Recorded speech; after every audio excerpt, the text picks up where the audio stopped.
Political power, properly so called, is merely the organized power of one class for oppressing another.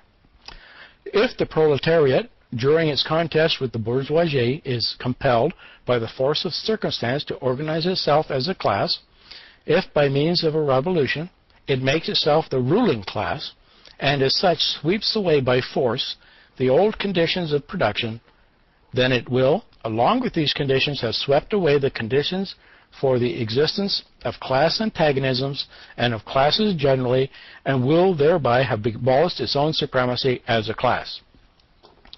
Okay, well, that sounds interesting.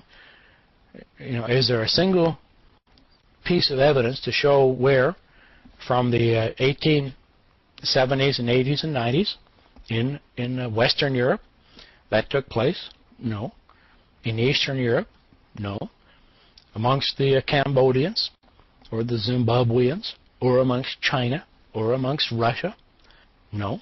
In every single place this class of individuals took power, they destroyed tens of millions of people by crushing them, murdering them, and even to the extent of destroying the ability in the Ukraine and elsewhere for producing enough food for their own population, because they don't care a whit about their own population.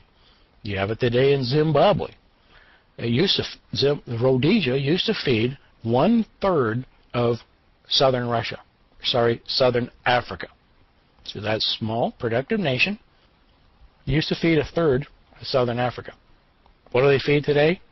As they become a strident communist nation, they have massacred and murdered 20 to 30% of the tribal groups in opposition to the heads. Robert Mugabe has not removed himself in power and won't till he dies.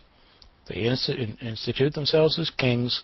They maintain the supremacy as a class, and they will destroy each other as much as they will anybody else. So watch what happens between, we've already seen it with the wars between Russia and China, where they attacked each other with much more venomous because they're afraid. They know each other's theology.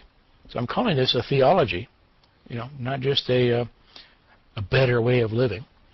So I just want to touch on this a little bit today to make sure everybody's clear on what is being dealt with what's interesting about what Barack Obama is doing.